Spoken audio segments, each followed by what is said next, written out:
13.7 अरब साल पहले, 13.7 अरब साल पहले हमारा जो ब्रह्मांड है, साल पहले की बात कर रहे हैं, और अरब साल यहाँ मिलियन ईयर्स अगो साथियों, million years ago, million years ago, million वर्ष पहले हमारा जो ब्रह्मांड है वो केंद्र बिंदु था, याद रखिएगा वो बिंदु था। और इस बिंदु का अत्यधिक तापमान, याद रखिएगा, अत्यधिक तापमान, दबाव, तापमान, दबाव, दबाव और आपका अधिक क्या था, तो दबाव था, तापमान था और घनत्व था। जी हाँ, अधिक घनत्व। तो ये तीनों चीजें अत्यधिक होने के कारण जब ये बिंदु जो है इसे बर्दाश्त नहीं कर पाया तो इसके अंदर एक क्या हुआ, एक विस्फोट हुआ, और इस विस्फोट को हम लोग कहते हैं, विस्फोट को हम लोग कहते हैं बिग बैंग। बिग बैंग इसको कहते हैं, विस्फोट को हम लोग बिग बैंग कहते हैं, याद रखिएगा बिग बैंग कहते हैं। तो ये है आपका ब्रह्मांड की उत्पत्ति का। क्लियर है? जी हाँ, ये लाइव क्लास है और हर दिन आपको लाइव क्लास मिलेंगे, तो निश्चिंत रहिए, बिल्कुल खुशी, बिल्कुल राज, धीरज, ये लाइव क्लासेस है और यहाँ आपको ऐसे जो है लाइव क्लास पढ़ाए जा रहे हैं। अब यहाँ कुछ तत्वों की बात करते हैं, जैसे कि आपका ब्रह्मांड की उत्पत्ति जो है वो किसने दी थी, तो ब्रह्मांड की उत्पत्ति जो है, ब्रह्मांड की अगर बात करते हैं उत्पत्ति, तो उत्पत्ति जो है याद रखिएगा, ब्रह्मांड की जो उत्पत्ति है ये किसके द्वारा दी गई थी सिद्धांत, तो ये सिद्धांत में दो सिद्धांत है, याद रखिएगा। सबसे पहला सिद्धांत है आपका बिग बैंग का सिद्धांत, बिग बैंग का सिद्धांत, याद रखिएगा बिग बैंग का सिद्धांत।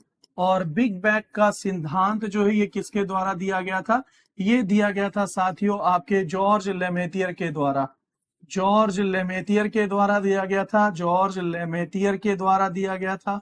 और अगर हम बात करते हैं कि आपका दूसरा जो सिद्धांत है वो है स्थिर अवस्था सिद्धांत, स्थिर अवस्था सिद्धांत। और स्थिर अवस्था सिद्धांत जो है ये किसके द्वारा दिया गया था, तो स्थिर अवस्था सिद्धांत जो है ये दिया गया था आपका होयल के द्वारा। ये किसके द्वारा दिया गया था, तो ये होयल के द्वारा दिया गया था, होयल के द्वारा। तो ये परीक्षाओं में पूछे जाते हैं कि होयल के द्वारा दिया गया सिद्धांत का क्या नाम है। उसके बाद अगर कुछ डेटा की बात करते हैं तो डेटा में आपके आते हैं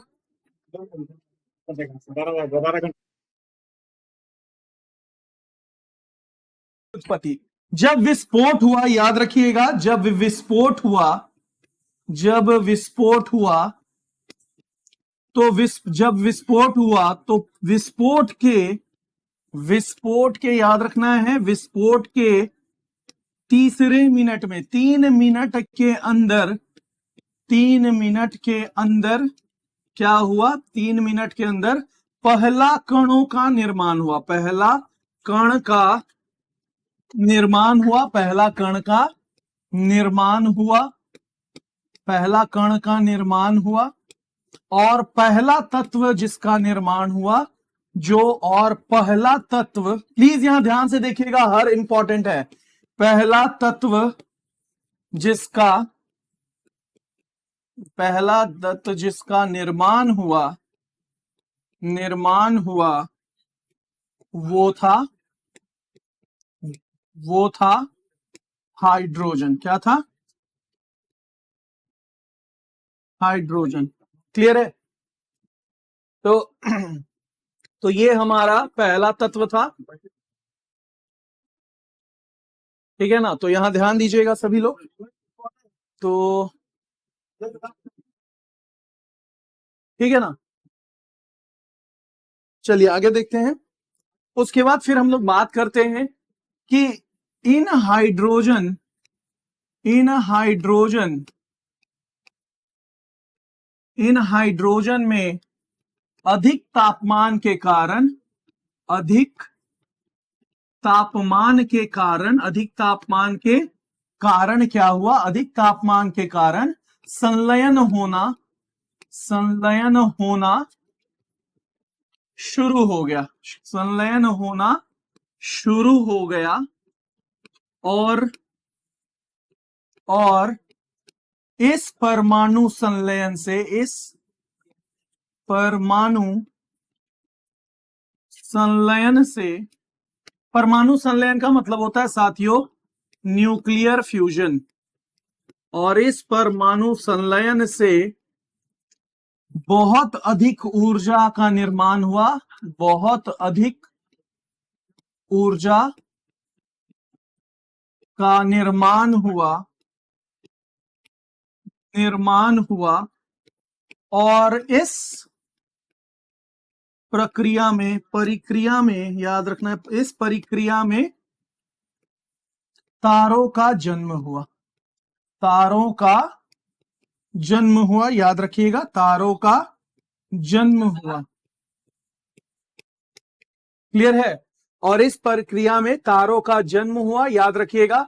और हमारा सबसे नजदीकी तारा, सबसे नजदीकी तारा सूर्य है। क्या है? सूर्य है। और सूर्य के बाद, और सूर्य के बाद, सूर्य के बाद क्या है? याद रखिएगा, सूर्य के बाद Proxima, Proxima, Proxima Centauri, Centauri या फिर इसे अल्फा सेंचुरी भी कहते हैं, अल्फा सेंचुरी, सेंचुरी भी कहते हैं। क्लियर है? तो सूर्य सबसे नजदीकी तारा है और सबसे नजदीकी तारा सूर्य के बाद हमारा क्या है? याद रखिएगा।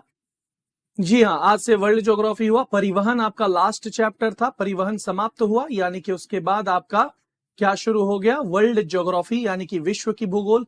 और आज पहली विश्व की भूगोल है जिसमें हम लोग ब्रह्मांड और पृथ्वी के बारे में पढ़ेंगे, और कल से हम लोग पृथ्वी की आंतरिक संरचना शुरू करेंगे। ठीक है ना भाई? वो चैप्टर खत्म हो गया था, जितनी चीजें वहां पढ़ानी थी वो सभी चीजें आपको पढ़ा दी गई हैं। जिन्हें लग रहा है कि वो चैप्टर नहीं समाप्त हुआ, एक बार एनसीईआरटी खोल करके देखिए, वो चैप्टर आपका खत्म हो गया था। ठीक है ना? चलिए आगे बढ़ते हैं हम लोग। अब तारों के समूह को हम लोग क्या कहते हैं? याद रखिएगा। तो यहां आप सभी को बता देते हैं कि तारों के समूह को, तारों के समूह को हम लोग क्या कहते हैं? हम लोग कहते हैं, याद रखिएगा, तारों के समूह को हम लोग कहते हैं, क्या कहते हैं? देखो, इसी के लिए कहते हैं, हमको टोका मत करो भाई। जी हाँ, इंडियन ज्योग्राफी खत्म हो गया। परिवहन लास्ट चैप्टर होता है आपका इंडियन ज्योग्राफी का। सिलेबस लिखवाए थे भाई, सिलेबस देखा करो ना, सबसे पहला क्लास सिलेबस था, सिलेबस देखा करो क्या हुआ है क्या नहीं हुआ है। मोहम्मद सफी आलम, अगर आपको लग रहा है कि सर सिलेबस हुआ है कि नहीं, आप पहला क्लास को जाके देखिए और हर दिन का क्लास का टॉपिक देखिए, आपको समझ में आ जाएगा। क्लियर है? अब बात करते हैं तारों के समूह को हम लोग क्या कहते हैं? कॉन्स्टिलेशंस कहते हैं, कॉन्स्टिलेशन कहते हैं, कॉन्स्टिलेशन यानी कि तारा मंडल कहते हैं, तारा मंडल कहते हैं, याद रखिएगा, तारा मंडल। क्लियर है? अब यहां आपको और बता देते हैं कि असंख्य तारे मिलकर, असंख्य तारे मिलकर, असंख्य तारे, तारे मिलकर क्या करते हैं? तारे मिलकर, याद रखिएगा, असंख्य तारे मिलकर क्या बनाते हैं? असंख्य तारे मिलकर आपके बनाते हैं आकाश गंगा। क्या करते बनाते हैं? आकाश गंगा बनाते हैं। आकाश गंगा का मतलब होता है गैलेक्सी। और हमारा आकाश गंगा का नाम क्या है? हमारा आकाश गंगा का नाम है, हमारा आकाश गंगा का नाम, गंगा का नाम क्या है? तो याद रखिएगा, मिल्की वे है, मिल्की वे,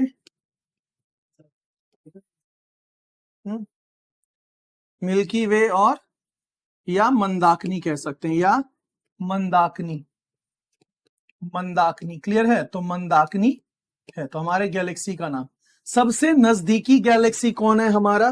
तो मिल्की वे से सबसे नजदीक गैलेक्सी का नाम क्या है? तो याद रखिएगा, मिल्की वे से, मिल्की वे से सबसे नजदीक गैलेक्सी, सबसे नजदीक गैलेक्सी याद रखिएगा, सबसे नजदीक आकाशगंगा कौन है? तो सबसे नजदीक आकाशगंगा हमारा कौन है? तो याद रखिएगा एंड्रोमेडा है। एंड्रोमेडा, एंड्रोमेडा, एंड्रोमेडा क्लियर है? एंड्रोमेडा हमारा सबसे नजदीकी गैलेक्सी है। भाई इतना हम जवाब पढ़ाएं कि आपका जवाब दे। नंदिनी कुमारी जी, आप जो लिख रहे हैं कि सर मेरा जवाब दीजिए, हम पढ़ाएं कि जवाब दे, पहले ये बताइए। और एक बात बता देते हैं, सबसे पहली बात कि हम कितना भी कम पढ़े लिखे हैं ना, कितना भी कम पढ़े लिखे, पूजा आपसे ज्यादा पढ़े लिखे हैं, ठीक है ना। आप हो सकता है जीवन में एक बार भी ग्रेजुएशन नहीं की हो, हम डबल ग्रेजुएटेड एमए है और यूपीएससी में सेकंड स्कोरर हैं ज्योग्राफी के, ठीक है ना। तो आप सभी लोगों को बता देते हैं कि ये तो आप नहीं बोलिएगा कि सर सिर्फ आप लिख रहे हैं, पढ़ा नहीं रहे। अरे भाई हमें पता है कि कहाँ पढ़ाया जाता है और कहाँ लिखा जाता है। ये डेटा ओरिएंटेड है। ब्रह्मांड में आपको ये नहीं पूछेगा कि अच्छा ब्रह्मांड में बताओ कैसे है। अरे भाई ब्रह्मांड तुम देखी हो या तुम देखे हो? 13.5 अरब साल पहले तुम थे नहीं, तो इसमें समझाने का क्या बात है? हम तुमको थोड़ी ना समझा सकते हैं कि हाँ तारा जो है ऐसे टूट करके आया, वैसे टूट करके आया। अरे भाई जो सबसे नजदीकी तारा है क्वेश्चन में आएगा, आपको याद करना पड़ेगा और याद कीजिए, एग्जाम क्लियर करिए। सारी चीजें समझाई नहीं जा सकती हैं, जहां समझाना होता है तर्क दे करके आपको समझाया जाता है बिना आपके बोले, ठीक है ना। तो ये डेटा ओरिएंटेड है, काइंडली इसको डेटा की तरह लीजिए और यहां आपको केवल रटना होगा और परीक्षा में आपको लिखना होगा वो चीजें। समझ में आ रही है? हमारी बातों का तकलीफ मानने की जरूरत नहीं है, हम गुस्सा नहीं कर रहे, लेकिन आप बोल रहे हैं आप लिख रहे। अरे भाई डेटा हम लिखेंगे ही ना। अब सबसे नजदीकी जो है उसे क्या कहते हैं, हमारे आकाश गंगा को क्या कहते हैं? तो ये सब नाम है। अब मान लीजिए आपसे कोई आपके घर आता है तो क्या कहता है, हाँ बेटा बताओ तुम्हारा नाम क्या है? थोड़ी ना आपसे ये बोलता है अच्छा बताओ ये नाम क्यों है, कब पढ़ा, कैसे पढ़ा, क्या सोच करके पढ़ा। तो नाम नाम होता है, अगर नाम याद हो गया याद हो गया, अगली बार से वो आपको वो नाम से बुलाएगा, थोड़ी ना उसमें पूछेगा, उसको समझाएगा। तो नाम आपको केवल यहां याद करना है, जैसे जैसे समझाने की जरूरत होगी वहां समझाएंगे, ठीक है ना। और रहा बात नए स्टूडेंट का, भाई देखो आप कहीं भी जाते हो तो तुरंत आपको समझ में नहीं आता, 1-2 क्लास कम से कम आपको करना होगा, तब ना आप समझेगा, है कि नहीं। तो इसी के लिए निश्चिंत रहिए, ठीक है। तो आप देख सकते हैं कि ये आपका ये डेटा है। हम असंख्य तारे को क्या कहते हैं? कॉन्स्टिलेशंस कहते हैं। सबसे बड़ा कॉन्स्टिलेशन कौन है? तो इसको हम लोग सप्तऋषि कहते हैं, सप्तऋषि, सप्तऋषि कहते हैं। यानी कि 7 स्टारों का, 7 स्टार्स का कॉन्स्टिलेशन होता है, 7 स्टार का कॉन्स्टिलेशन होता है, 7 स्टार्स का, जिसे हम लोग सप्तऋषि कहते हैं। तारों के समूह को तारामंडल या कॉन्स्टिलेशंस कहते हैं, क्लियर है। हमारे असंख्य तारों जो है वो मिलकर के क्या बनाते हैं? आकाशगंगा। और हमारी आकाशगंगा का नाम मिल्की वे है और मंदाकिनी है। ये डेटा ओरिएंटेड चीजें हैं, ठीक है ना। उसके बाद मिल्की जो वे का जो सबसे नजदीक है, जो सबसे नजदीक आकाशगंगा है, उसे एंड्रोमेडा कहते हैं, क्लियर है। आगे बढ़ते हैं। अब आते हैं हम लोग कि तारों का अगर बात करते हैं, तारों का बात करते हैं, तारों का बात करते हैं, तो सबसे गर्म तारा, सबसे गर्म तारा जो है, सबसे गर्म तारा, सबसे गर्म तारा किस रंग का होता है? सबसे गर्म तारा किस रंग का होता है? तो याद रखिएगा रंग का होता है। ये सब फैक्चुअल है, ये सब डेटा ओरिएंटेड है। समझ में आ रहा है ना कि किस रंग का होता है? तो याद रखिएगा नीले रंग का होता है। नीले रंग का तारा, नीले रंग का तारा सबसे गर्म और बड़ा होता है। याद रखिएगा सबसे गर्म और बड़ा तारा होता है, और बड़ा तारा। उसके बाद हमारा सूर्य जो है, तो यहां हमने क्या सीखा कि तारों में रंगों का मतलब क्या होता है? तो तारों में रंग जो है, तारों में जो रंग है ये क्या दर्शाता है? तो तारों का रंग जो है क्या दर्शाता है? तो तारों का रंग जो है क्या दर्शाता है? तो तारों का रंग जो है वो उसका तापमान दर्शाता है, तापमान, तापमान दर्शाता है। तो क्वेश्चन आ सकता है कि तारों का रंग जो है वो कौन दर्शाता है? तो तारों का रंग जो है उसके तापमान को दर्शाता है। और सबसे बड़ा तारा जो है नीले रंग का होता है। हमारा पृथ्वी, हमारा सूरज, हमारा सूरज, हमारा सूर्य किस रंग का है? हमारा सूर्य पीला बौना तारा है। हमारा सूर्य पीला बौना, पीला बौना तारा है। तो येलो ड्वार्फ प्लैनेट कहते हैं। क्या कहते हैं? Yellow dwarf star, yellow dwarf, yellow dwarf star कहते हैं, याद रखिएगा। जो सबसे छोटा तारा होता है, सबसे छोटे तारे किस रंग के होते हैं? तो सबसे छोटे तारे, तो सबसे छोटे तारे सफेद रंग के होते हैं, याद रखिएगा, सफेद रंग। ये क्वेश्चन आ चुका है आपके परीक्षा में, इसलिए बता रहे हैं साथियों, इसलिए बता रहे हैं।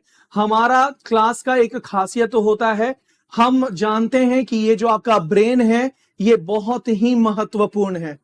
और जब ब्रेन बहुत महत्वपूर्ण होता है तो आपको केवल मीनिंगफुल इंफॉर्मेशन ही उसमें डालने चाहिए, ना कि कचरा डालना चाहिए। तो जो भी हम पढ़ाते हैं, जैसा भी हम पढ़ाते हैं साथियों, या तो इसके एग्जाम्स में आ चुका है डायरेक्टली क्वेश्चन, या तो आ सकता है। बस यही दो चीजों पर हमारा कोर्स चलता है। हम बिना मतलब का ज्ञान उड़ेलते नहीं है, क्योंकि बिना मतलब का ज्ञान जो है कचड़े के समान होता है मेरे हिसाब से। क्लियर है? अरे भाई अभी तक पढ़ाना शुरू भी नहीं किए हैं, ये डेटा है, कैसे बताएं? अरे भाई हिंदी, हिंदी नहीं समझ में आ रही है? Do you want me to talk in English और यान रखा इंग्लिश? तो किस भाषा में आपको समझाएं कि अभी केवल फैक्चुअल डेटा दे रहे हैं, अभी पढ़ा नहीं रहे हैं, अभी डेटा दे रहे हैं आपको, पढ़ाना अभी तक शुरू भी नहीं किए हैं। क्या सूर्य के बारे में डिटेल बताए हैं? क्या सूर्य जब तक नहीं बताएंगे, जब तक पृथ्वी नहीं बताएंगे, उसका फिगर कैसे बनाएंगे भाई? बाप रे, यहां ध्यान दो। तो उसके बाद हम लोग बात करते हैं कि कृष्ण वीवर किसे कहते हैं? कृष्ण वीवर, कृष्ण वीवर किसे कहते हैं? कृष्ण वीवर, इसको कहते हैं ब्लैक होल। ब्लैक होल किसे कहते हैं? तो इसको समझने के लिए आपको समझना होगा कि ये तारा है, ये कोई भी तारा है, और तारा के अंदर हाइड्रोजन प्लस हाइड्रोजन क्या बनाता है? हीलियम। तो किसी भी तारों में हाइड्रोजन और हीलियम मुख्य रूप से पाया जाता है, तो उसी को हम लोग तारा कहते हैं, ठीक है ना? अब हाइड्रोजन और हीलियम क्या है? तो हाइड्रोजन और हीलियम जो है ये तारों का ईंधन है। क्या है? तारों का ईंधन है, तारों का ईंधन, याद रखिएगा, तारों का ईंधन है, तारों का ईंधन है, याद रखिएगा, तारों का ईंधन है हाइड्रोजन हीलियम।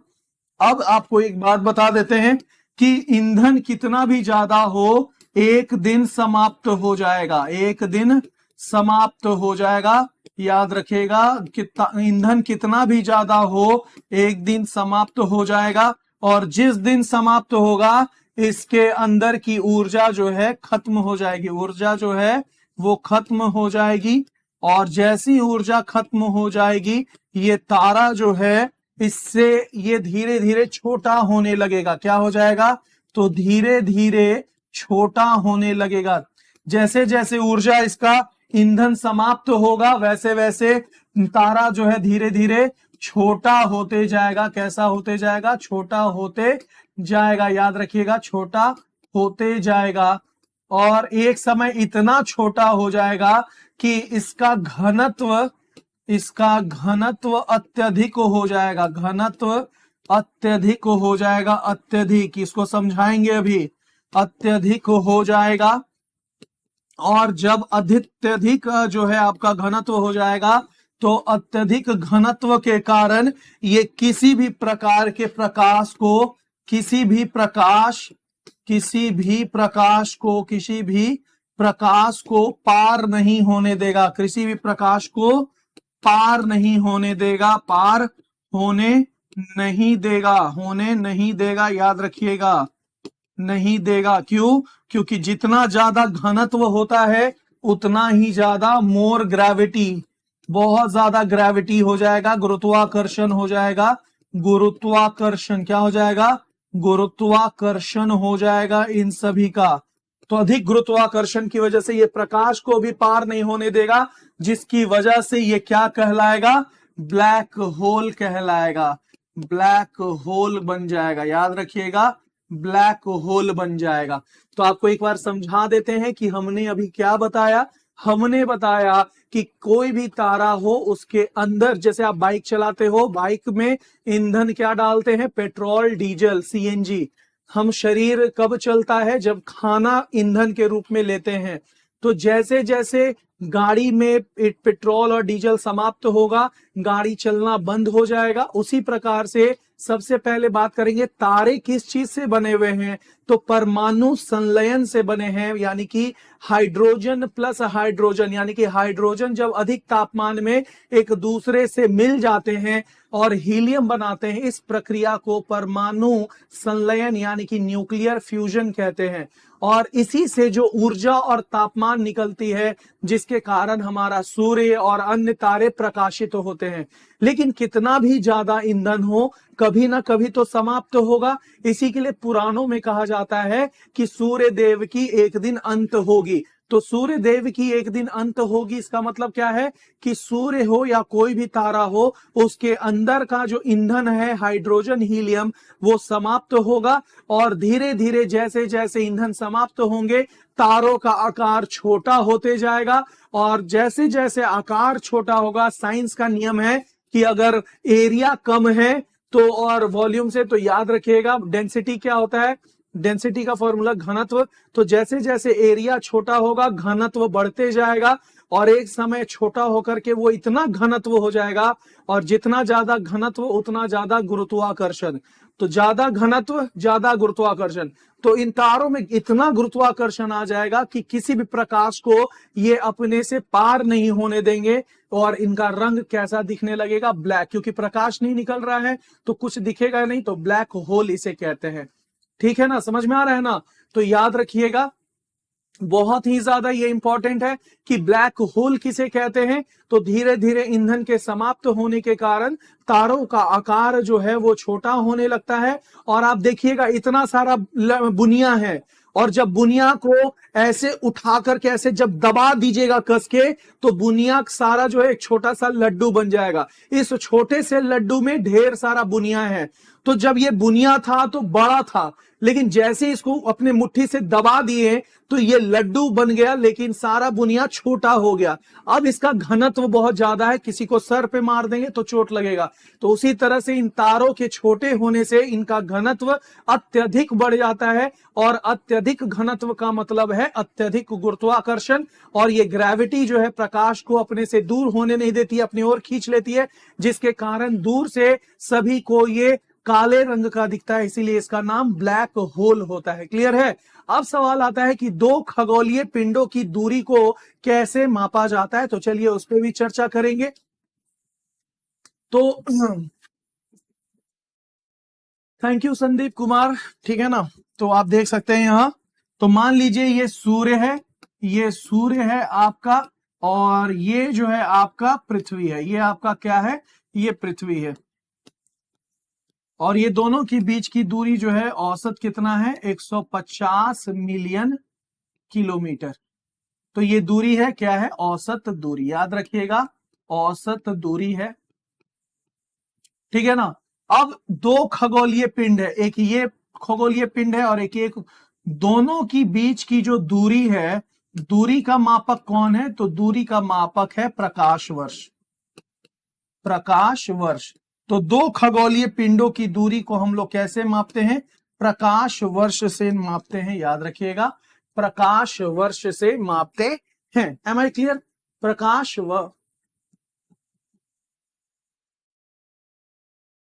बिल्कुल, हमने जो बात बोला वो सभी इसी का मतलब था, अलग अलग भाषाओं में। तो हल्के में नहीं लेना है साथियों, हल्के में नहीं लेना है। आपको लग रहा होगा कि यहाँ हम आपके सामने पढ़ा रहे हैं तो हाँ ठीक है, वो हम 999, 1099, 599, 499, 5099 दे दिए तो सामने वाला मास्टर 5099 लायक है। भाई वैल्यू दीजिए, बहुत बड़ा टीचर आपको पढ़ा रहा है, समझ में आ रहा है ना। आज तक हमने जो भी सेशन लिया रिकॉर्ड है कि उसका 90% अबव क्वेश्चन डायरेक्ट टकराए हैं एग्जामिनेशन में। ऐसे ही नहीं कहते हैं 36 आएंगे 36 जाएंगे, भूगोल में मार्क्स अंकेश सिंह ही दिलवाएंगे, उसके पीछे कारण है। तो थोड़ा रिस्पेक्ट वगैरह दिखाइए यार, ठीक है ना। शिक्षक हैं, साथ में दोस्त भी हैं, लेकिन इसका मतलब ये थोड़ी है कि कुछ बोल के निकल जाओगे यार। क्या, am I clear everyone? So don't worry if you think that I don't know English and I am a Hindi medium teacher, a very low Indian teacher, that it is not so. I am very good in English and I can speak English, I can laugh English, I can eat English, I can stand English, I can talk in every part of English. और यहाँ टकरा बोलते और मतलब head मोड़ मर्चिना तीन बो ए कौन तो सने पोल संदर्भ तीन तुम्हारा सोचो। तो इस तरह की चीजें, इस तरह के भाषा हमें आती हैं, तो निश्चिंत रहिए, जो भाषा में आप समझिएगा हम आपको समझाएंगे। खूब भालो छे तो खूब भालो छे में भी। तो ये आप देख सकते हैं कि ये सूर्य है और ये पृथ्वी, और दोनों के बीच की जो दूरी है, तो याद रखिएगा कोई अगर आपसे प्रश्न करता है कि जो दूरी है प्रकाश वर्ष है, ये किसका मापक है, तो ये दूरी का, तो प्रकाश वर्ष जो है वो किसको देखता, प्रकाश वर्ष का मतलब होता है लाइट ईयर। क्या होता है? लाइट ईयर होता है, याद रखिएगा लाइट ईयर होता है। तो लाइट ईयर, तो लाइट ईयर किसको रिप्रेजेंट करता है? डिस्टेंस को।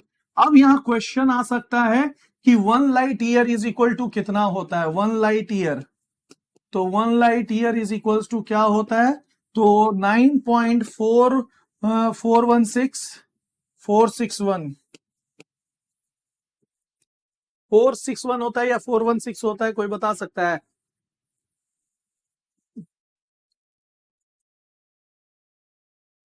कोई हमको ये बता सकता है कि 461 होता है या 416 होता है?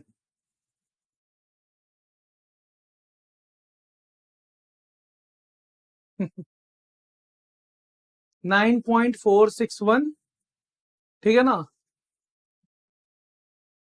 इंटू 10⁻12 किलोमीटर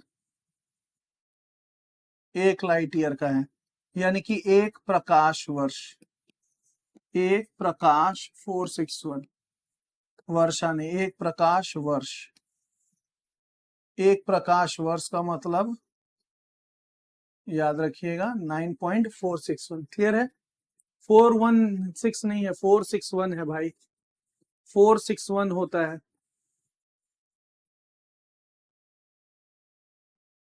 461 होता है, ठीक है ना, 461 होता है, सही लिखे हैं।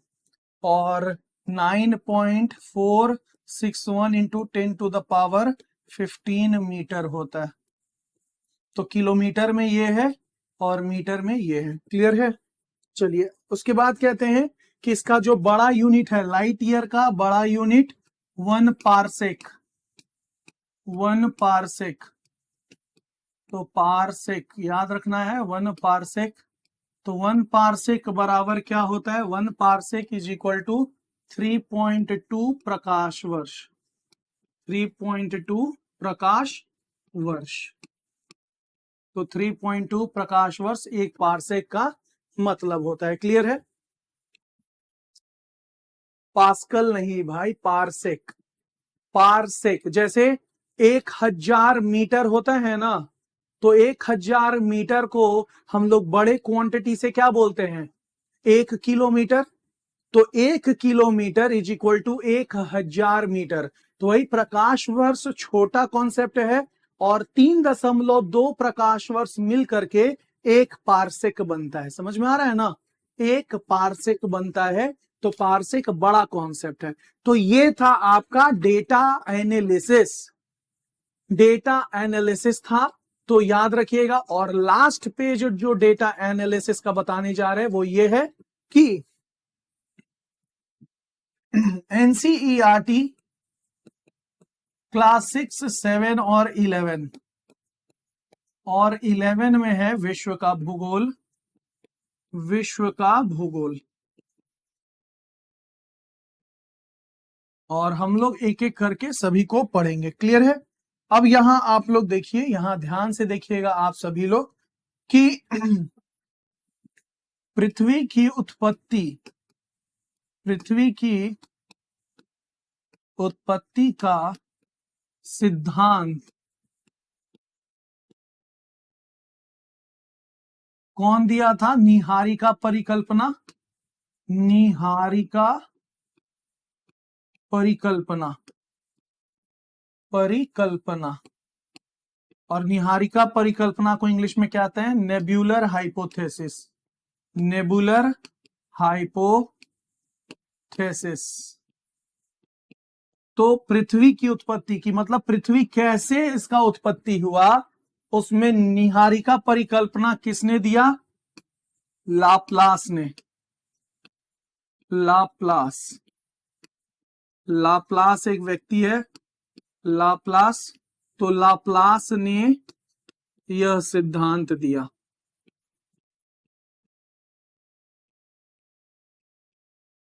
यह परिकल्पना दिया। क्लियर है? लाप्लास ने यह परिकल्पना दिया। याद रखिएगा किसने दिया? लाप्लास ने इस परिकल्पना को दिया।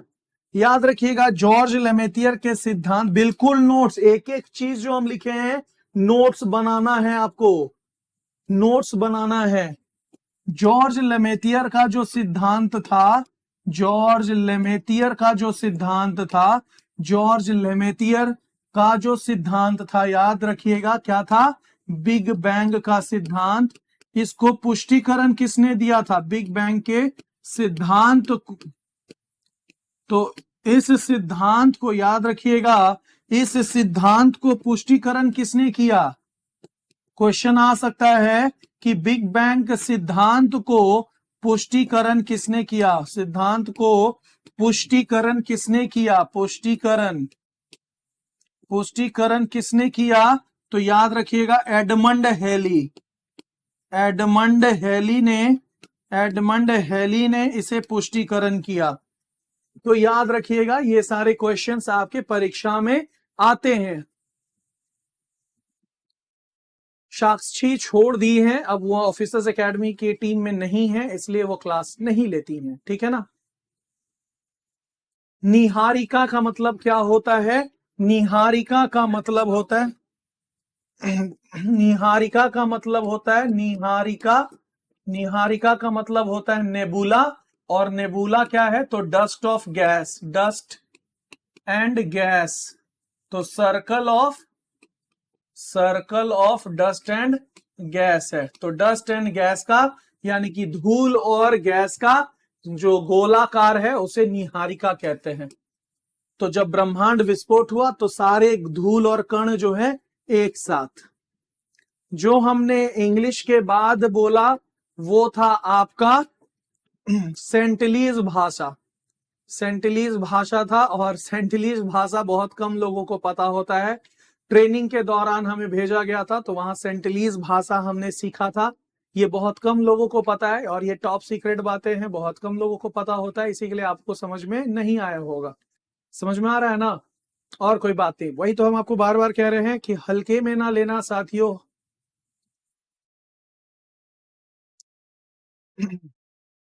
ठीक है, चलिए तो आप समझ सकते हैं। तो ये जो था आपका प्रॉपर, ये जो था आपके प्रॉपर जो है फैक्चुअल डेटा ओरिएंटेड क्लास था।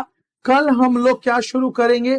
कल के क्लास में हम लोग शुरू करेंगे सौरमंडल और पृथ्वी, सौरमंडल, सौरमंडल और पृथ्वी के बारे में, सौरमंडल और पृथ्वी के बारे में हम लोग कल के क्लास में करेंगे, कल के क्लास में करेंगे। याद रखिएगा कल के क्लास में हम लोग सौरमंडल और पृथ्वी के बारे में पढ़ेंगे। और सौरमंडल में आपके एक एक डायग्राम बना करके सारे सूर्य को, आपके पृथ्वी और अन्य ग्रहों को तब हम लोग चर्चा करेंगे डिटेल में। क्लियर है? बिग बैंग सर नेब्यूला से हुआ था? नहीं, बिग बैंग से नेब्यूला का निर्माण हुआ। बिग बैंग के समय तो पृथ्वी बिंदु, हमारा ब्रह्मांड एक बिंदु था। ठीक है, थैंक यू सो मच। तो ये कल के क्लास में होगा। तो आज के लिए बस इतना ही। तो आप देख सकते हैं कि इतना डेटा जो हमने आज पढ़ा, ये सभी आज के डेटा है, और ये डेटा को आप नोट्स बनाइएगा, और नोट्स बना करके इसे पढ़ना बहुत जरूरी है। नोट्स बना करके घूमिएगा नहीं, नोट्स बना लीजिएगा अच्छे से, ठीक है ना। एक एक चीज बहुत इंपॉर्टेंट है। बिल्कुल बोले छै अब्दुल्ला जी, बोले छै। और हम लोग फिर मिले छै रिजल्ट के बाद, ठीक है ना। बिल्कुल मिले छै। बिल्कुल इंडियन ज्योग्राफी समाप्त हो गया है। आप पहला जो हम इंडियन ज्योग्राफी का क्लास लिए थे, याद रखिएगा, पहला क्लास आपका, उसमें आपका हमने सिलेबस डिस्कस किया था। तो सिलेबस में आपके बहुत सारी चीजों को हमने डिस्कस किया था। तो आप उस सिलेबस के अकॉर्डिंग देखिए कि हुआ है या नहीं हुआ है, ठीक है ना। ठीक है, बिल्कुल। और एक बात और बता देते हैं साथियों, इधर बहुत सारे लोग जो हैं हमें मैसेज कर रहे हैं, इधर मैसेज नहीं करना है, ठीक है ना। जो भी क्वेश्चंस होगा आपको यही पूछना है, कमेंट सेक्शन पर पूछना है, ठीक है। थैंक यू सो मच, आज के लिए बस इतना ही। जय हिंद, जय भारत, जय बिहार। अंकेश सिंघा, नमस्कार।